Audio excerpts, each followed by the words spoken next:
Ya,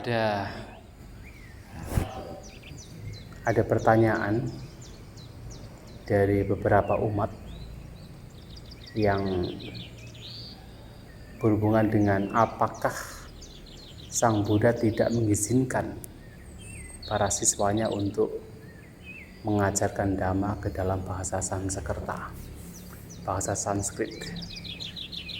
Ini sedang lagi diperdebatkan. Jadi beberapa orang mempertanyakan. Nah, itu referensinya itu di dalam Vinaya Pitaka. Vinaya Pitaka Culawaga. Ada satu namanya Kudakawatu. Nah, kita melihat apakah benar. Ya. Kita melihat. Ya. Di sebelah enggak atau di komentar? Ya, itu sebenarnya di komentarnya, lebih kepada komentarnya sih. Tapi kita lihat dari bahasa Palinya. Tapi ini juga pendapat pribadi.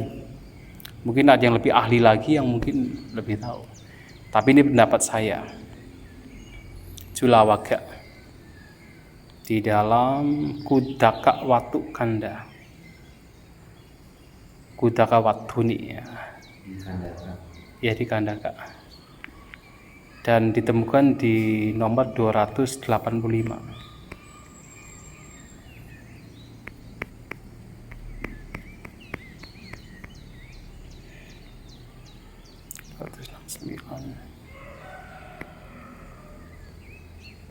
Tujuh lima, 77, 78, 80, 2,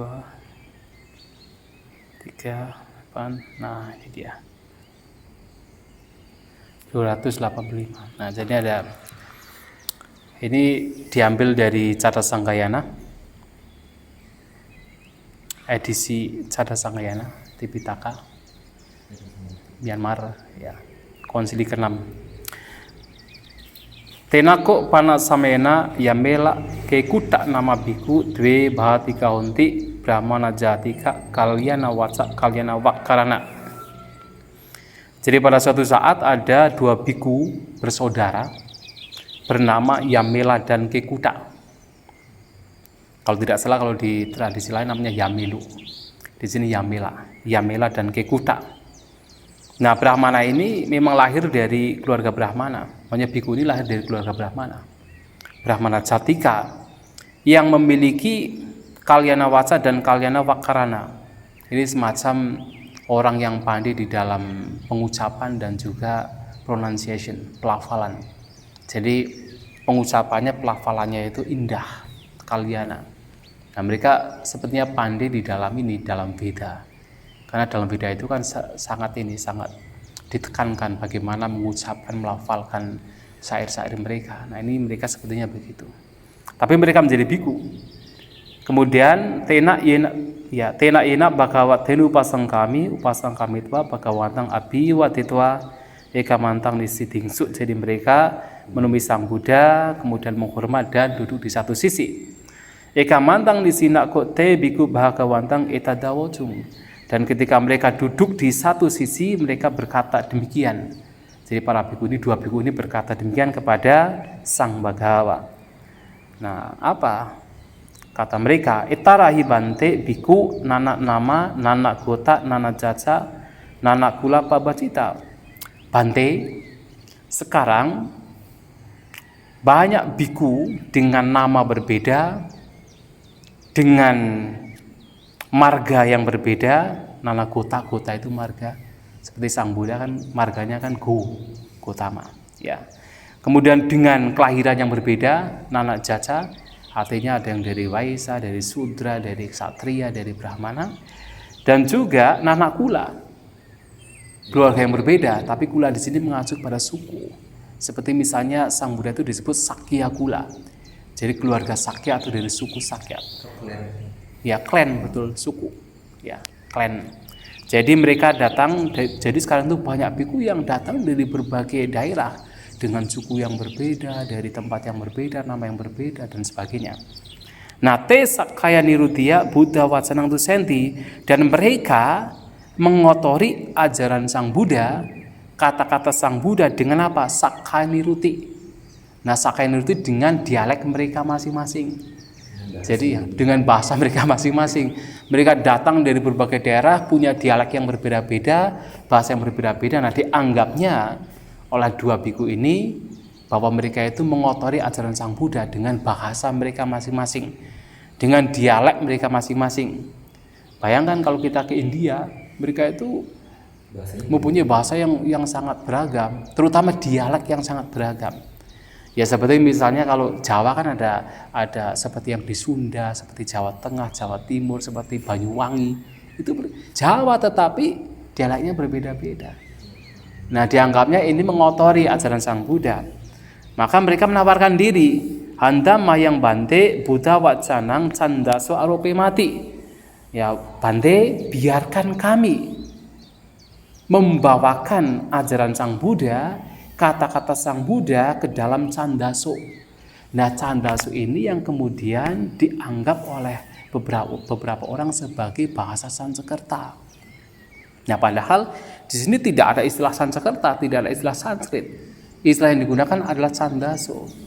Nah, candaso ini memang adalah semacam yaitu ilmu prosodi. Prosodi itu semacam ilmu tentang persajakan. Jadi ya tentang metrik. Jadi bagaimana iramanya, bagaimana metriknya, bagaimana kemudian dalam satu syair itu suku katanya berapa. Kemudian cara pengucapan yang baik bagaimana. Dan ini memang yang ilmu seperti ini ditemukan di dalam kitab Veda. Dalam artian mereka itu ketika mengucapkan, ketika menekankan, kemudian suku kata itu memang sangat spesifik. Tetapi tidak menyebutkan bahasa, tapi menyebutkan candaso. Jadi Sang Buddha kemudian setelah mereka menawarkan demikian, malahan Sang Buddha melarang dan menganggapnya bahwa cara demikian malah nanti akan membuat orang yang sudah yakin menjadi tidak yakin. Mengapa bisa demikian? Karena yang cara pelafalan, cara pembawaan dengan candaso ini sangat eksklusif. Artinya pada waktu itu hanya digunakan oleh kaum Brahmana, kaum elit, yang mereka itu betul-betul belajar ilmu persajakan. Nah, seandainya ajaran Sang Buddha dibawakan seperti itu dengan cara demikian, ya sangat eksklusif. Banyak orang yang tidak akan, artinya ya punya kemampuan untuk belajar, ya kan? Yang dari kaum Vaisya, kaum Ksatria, kaum Sudra tidak bisa belajar. Hanya kaum Brahmana pun mungkin yang pandai saja. Ya kan? Karena itu sudah menggunakan ilmu persajakan yang meternya berapa, metriknya berapa, itu kan sudah ada ilmunya sendiri. Ya, itu jadi tidak itu yang dimaksud. Nah, kemudian Sang Buddha melarang, kemudian membuat sebuah peraturan. Nak bikawe Buddha wacanang candaso arupit tabang. Wahai para biku, jadi ajaran Sang Buddha tidak dibawakan ke dalam candasa, di dalam yang model seperti itu. Tapi bukan masalah bahasa sebenarnya. Yo arupeya apati tukasa. Jadi siapapun yang membawakan demikian melanggar pelanggaran tukata, wrongdoing. Anu janami bikawe sakaya nirutia Buddha wasanang pariya punitung. Jadi saya mengizinkan bahwa ajaran Sang Buddha, kata-kata Sang Buddha untuk diajarkan ke dalam yaitu dialek masing-masing. Jadi mau menggunakan bahasa apapun, dialek apapun dipersilakan. Nah, candasa di sini bukan bahasa. Nah, sehingga kita bisa melihat di dalam kitab komentarnya. Nah, kitab komentar Bhante Pusaka mengatakan bagaimana ya? Ini juga penting kan? Nah, kata-kata. Nah, kata-katanya jauh. Kita lihat kata-katanya 269, 274. Ini kata-katanya. Ini yang menjadi masalah adalah istilah candaso dan sakaniruti. Nah, dalam kata-kata disebutkan demikian, candaso aropema. Jadi pertama kalyana vakaranati adalah madura sada. Jadi ya yang mempunyai pelafalan yang indah itu, kalyana vakaranati itu adalah seseorang yang mempunyai suara yang indah, madura sada. Jadi suaranya seperti madu. Madura sada. Nah, candaso aropema jadi membawakan dengan candasa adalah apa? Vedang via sakata bahasaya wacana magang arupema.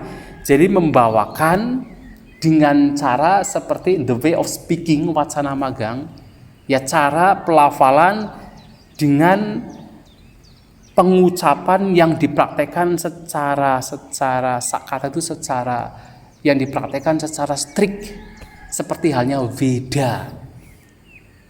Nah, jadi bukan masalah bahasanya, tetapi masalah sebenarnya ada semacam ilmu prosodi dibakukan. Ya, dibakukan seperti misalnya dalam syair ini harus berapa suku kata, kemudian pelafalnya bagaimana, penekanannya bagaimana, ritme iramanya bagaimana. Ini bukan masalah bahasa. Iya. Harus begitu gitu loh. Jadi tidak boleh menggunakan misalnya dengan cara bahasa yang seperti kita ini, tidak boleh. Yang bahasanya bebas tidak boleh dipelajari seperti itu. Itu merusak ajaran Sang Buddha menurut dua biku yang berasal dari Brahmana ini. Ini bukan masalah bahasa itu, tetapi masalah itu candasa itu. Jadi seperti kalimat-kalimat yang kemudian dibakukan gitu. Harus seperti itu, yang itu seperti Veda. Nah, kebetulan Veda itu menggunakan bahasa Sanskerta. Ya, sebenarnya bahasa Sanskerta juga beda dengan bahasa Sanskerta. Betul. Dan juga harus diingat bahwa bahasa Sanskerta zaman dulu di Veda dengan Sanskerta sekarang juga berbeda. Nah, sehingga di sini sebenarnya bukan masalah bahasa. Ya, Sang Buddha mau misalnya ajaran Sang Buddha dipelajari dalam bahasa apapun, dialek apapun, mau bahasa Sanskerta, bahasa Pali silakan, bahasa Magadha silakan. Malahan yang menjadi sedikit masalah bagi saya adalah Sakaya Nirutiya. Tetapi menurut kitab komentar, jadi Sakaya Nirutiya eta Saka Niruti nama sama sambutina wuta pakaro magadiku waharo.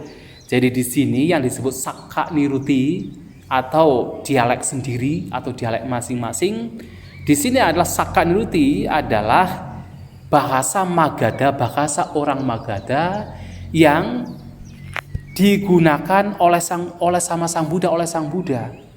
Justru kalau kita strict dengan Saka Niruti, kita harus menggunakan bahasa Magadha.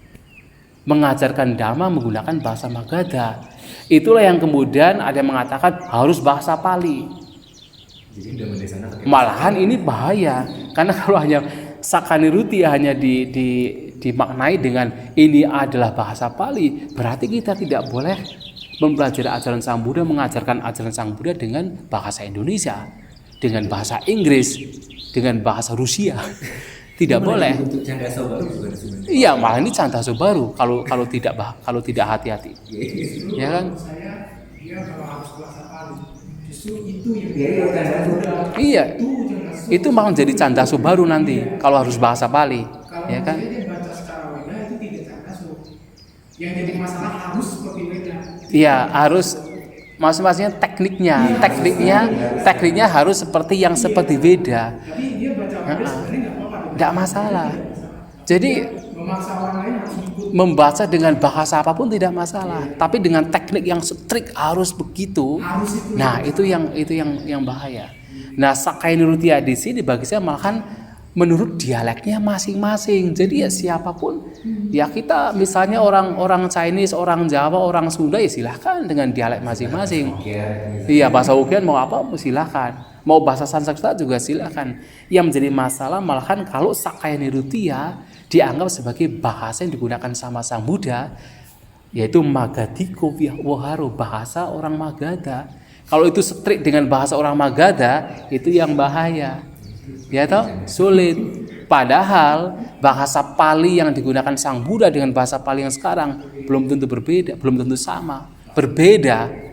Ya contohnya apa? Contohnya seperti di dalam yang kalau kita melihat di pilar-pilar Asoka itu kan itu dekat dengan Sang Buddha kan, baru 200 tahun kan.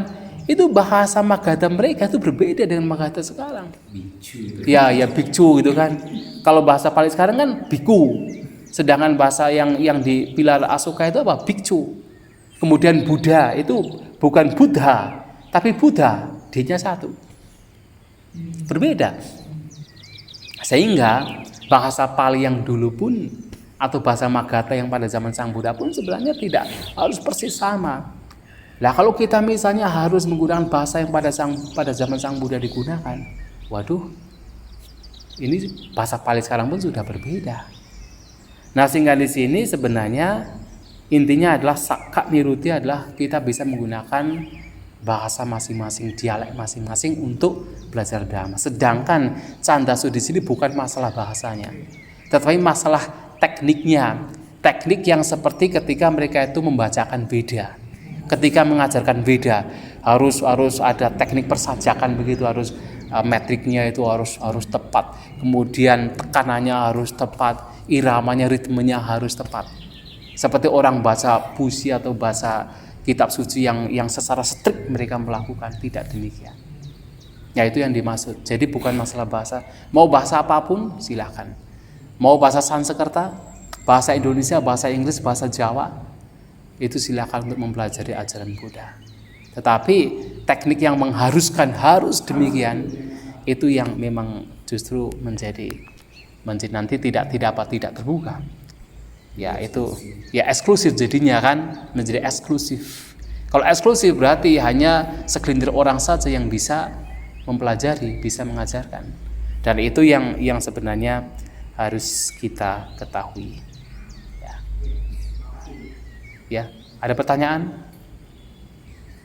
Tidak? Oke, baik, terima kasih.